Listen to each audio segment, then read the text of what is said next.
Bonjour, madame et messieurs. Et voilà, un traitement spécial. Welcome back from the Christmas holiday, lads and ladies. Today we have a special treat. French Jumbo Baguette Tank featuring American Muscle. So, hi Tank Baby! Are you excited about the Jumbo? She just learned how to hold the bottle for herself, and so she's holding it and she's making little happy sounds to me. It sounds like maybe she wants to get up and play tanks with Daddy, right? Yeah. This morning, I picked her up and she was like, da-da. And I was like, oh, kill! Wasn't that a sweet shot? So we take out that Japanese tank. He could have taken us out from the front because they have, yeah! Da-da! Da-da! I win. Dear Tank Mom, I win. So we take out that Japanese tank. He could have taken us out from the front because they now have ammunition that can pierce my frontal armor. But yeah, I know, Gappy. And no sauce for him though. We take him out on the move. Now we're up against an M10 or an Achilles, I'm not sure which, and now I don't care. We take him down. Looks like that was, I'm gonna guess M10 from the look of that cannon breech. Hard to tell from here. And, oh! Another shot into that M4. Takes him out. That went into the radio operator's weak spot of the armor. They decided he needed a little bulge in the flat frontal sloped armor. It was nice and even to where I'm shooting, so that the radio operator, machine gunner, relief driver could take a round to the face the way nature intended. I have no idea why they put that in there. A periscope is just so much better. Just cut a little hole in the top armor and not have to worry about it. But who's to say? Maybe it served a practical purpose in the field. It, yeah. Is that how you really feel, Guppy? Anyway, that's neither here nor there. We've picked up, what, like 4 kills already? So this match is looking great for us. So I decided to be aggressive and push here. We're going to push all the way into the enemy base and see what we can do. I'm being very aggressive now because I am in heavy armor at a tier where I can support this kind of playstyle. Now, if anybody flanks me, I'm going to be in trouble. So I don't really consider this to be a dirty tactic at this point. We're pushing straight for the enemy citadel. We take a shot into the side. That could have taken us out. We're taking machine gun fire from the left. To our right is a Chappie. We take him down. Just a second. You are hi. Hi, Guppy. You're so excited. Here, take your thing. You want that? You want that? Yeah. Anytime I give her a binky, she doesn't suck on a pacifier the normal way. No. You just hold it sideways and chew on it. Yeah. She's really proud of herself. So, where were we? We have just cleaned up this side of the map. Now we've got a Chappie coming around the side. If he gets a shot at our side, he could take us down, so we have to take him out before he gets around us. Objective complete. And we're checking our sides, and we're going straight for the area of the enemy spawn. There should be lots of enemies spawning in because we've been taking out lots of people and we've only got one place to come into the map. Put one into that M18 and don't manage to take him down. Another Chaffee falls to our APHE. And now you'll notice that if you've been watching my other French Jumbo videos, I had been trying out the AP round and it is very effective, but now that we were playing a little bit with American 4.7 over the Christmas break, and that HE filler makes such a difference. For example, a shot like that, where I can put it through the top of the turret, over everybody's head, and it splashes down into the tank. Not possible with an AP round. So we've been getting really good results, as you can see, with APHE. Here's a one of those later World War II British flat tanks, and I think that's a Comet. I'm not sure. I don't use that whole era of tanks at all. They're not very good. Flat armor. But we aimed for his side armor, which is weaker, but got the turret armor, or the front whole armor at an angle instead, so we didn't go through. I think that's 80 millimeters, rather impressive. He aimed for our turret there, so he wasn't able to take us down. If he would have stopped at our side and fired into the ammo rack or the crew compartment, he would have been able to take us out. So that would have put our reign of terror to an end, but we continue unopposed. Now there's something to our front, and it takes the turret forever to turn around. And he's... oh, I thought he'd buggered off, but he came back for seconds. Another Chaffee. My goodness, what is up with all the M24s? I guess people just don't have the spawn points for anything else. And so we've cleaned out that entire section of the map, and we didn't camp the spawn there. We moved on. So once we'd cleared out the area, we checked the backside for snipers. There was nobody. Capped a base. Mission complete. 11 kills. 2 base caps. No deaths. So we were playing the objective and playing aggressively. Everything just came together for us.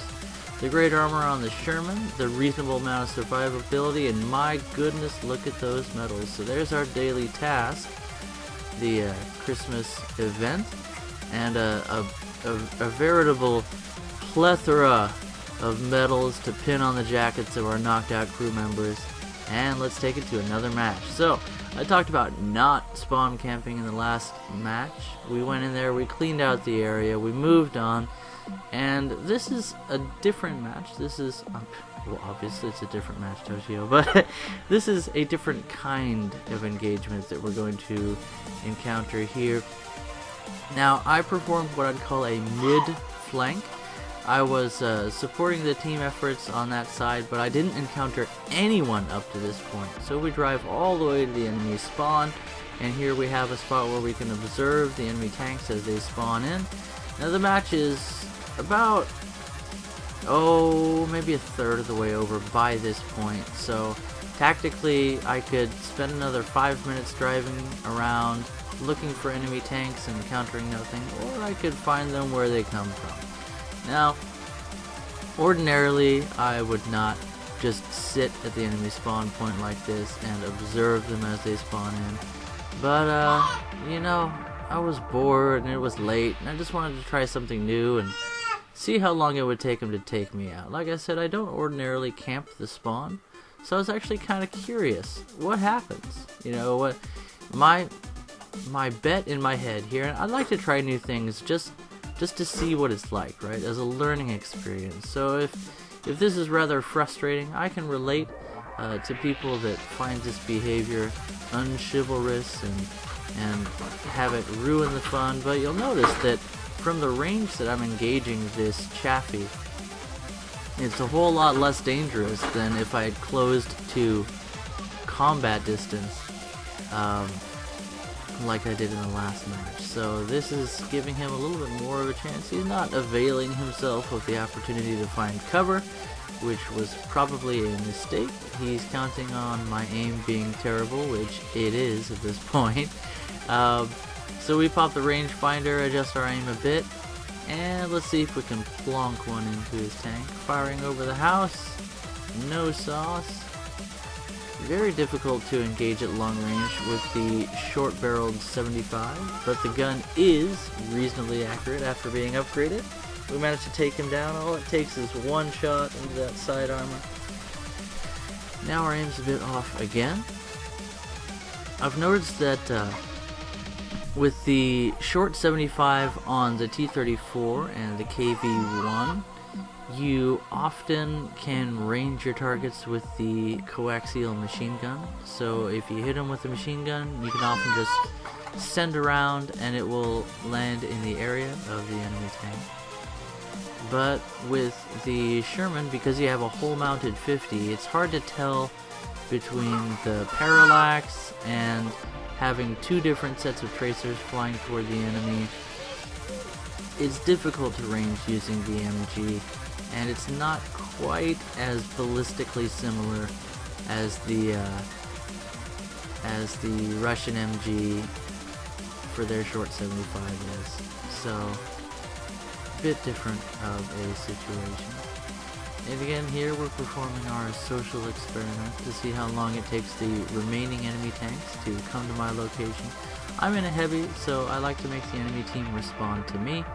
And my plan here is not just to sit here at the spawn and rack up kills. It's I'm already pretty well isolated from my team, so they're screening the other side of the map. I could turn around and head toward the cap point, but that would put my butt toward the enemy spawn, which is not really safe. So my goal here, my reason for being here, is to distract the enemy team, to draw resources from the front to come and deal with me, because I know that people coming out of this spawn, people spawning in, are going to be complaining to their other team members, or calling for help as it were, and we send another one back from whence he came. Again, we're not engaging in honorable behavior here, and I don't do this as a general practice, but I'm kind of curious how long it'll take someone to... Hi, Daddy! Hi! She's playing Look at the Guppy, so anytime I look away, she gets my attention. Yeah! Do you want Cheeto? Do you want Cheeto?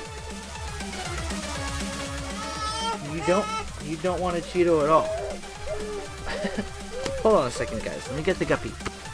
Let's continue camping with Toshio! That was bad. So here we are behaving badly again, intruding on a nature preserve, and smashing all the nooblets that come out to play the game. Now, what do you guys think? Is this dirty? I think this is pretty dirty, but so far we're having a moderate amount of success. We still have a goal to get 6 kills in a match, and also to, what's the other one? Get a high score, but we generally get a high score when we're in the jumbo because people plunk their shots off of us all the time, and we usually manage to do fairly well. Just making sure that enemy SPAA is indeed dead. And I think this match is a good highlight of one of the downsides of this map. Yeah, puppy. What is that? What is that? Don't touch the mic, okay? She's kicking her little leg, which means that she wants me to rock her. Whenever she was sitting in her little baby chair, she would kick her little leg, and she would rock herself. But now, when she's sitting anywhere, she kicks her little leg because she wants to rock the world. And she will. She's a little rocker.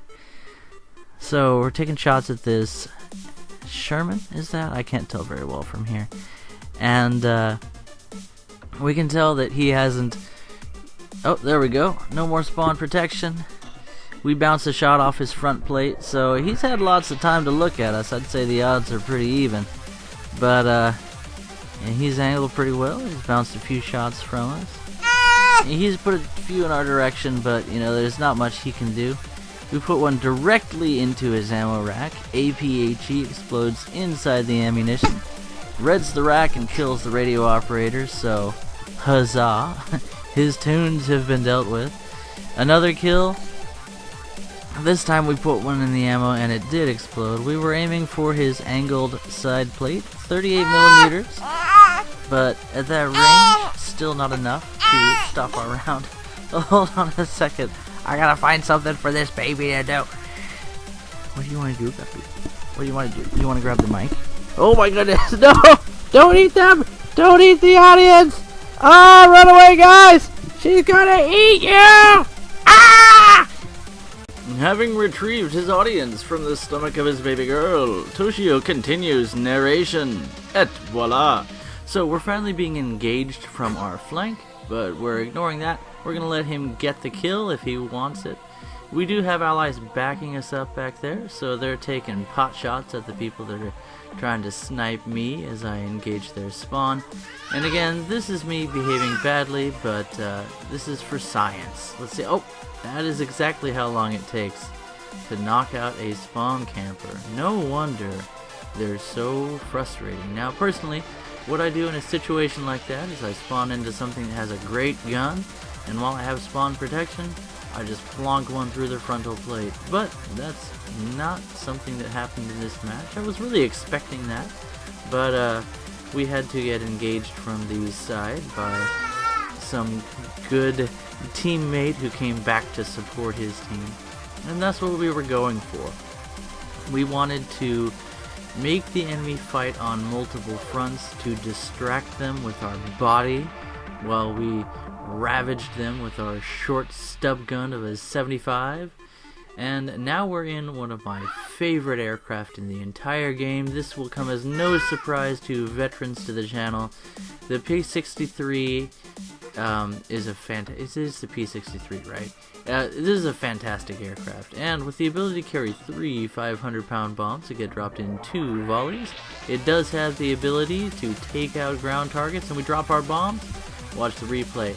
That kills the tank, and that killed a Spitfire. So we get a double kill, surf and turf as it were. And now we're zooming up to take down that Bearcat.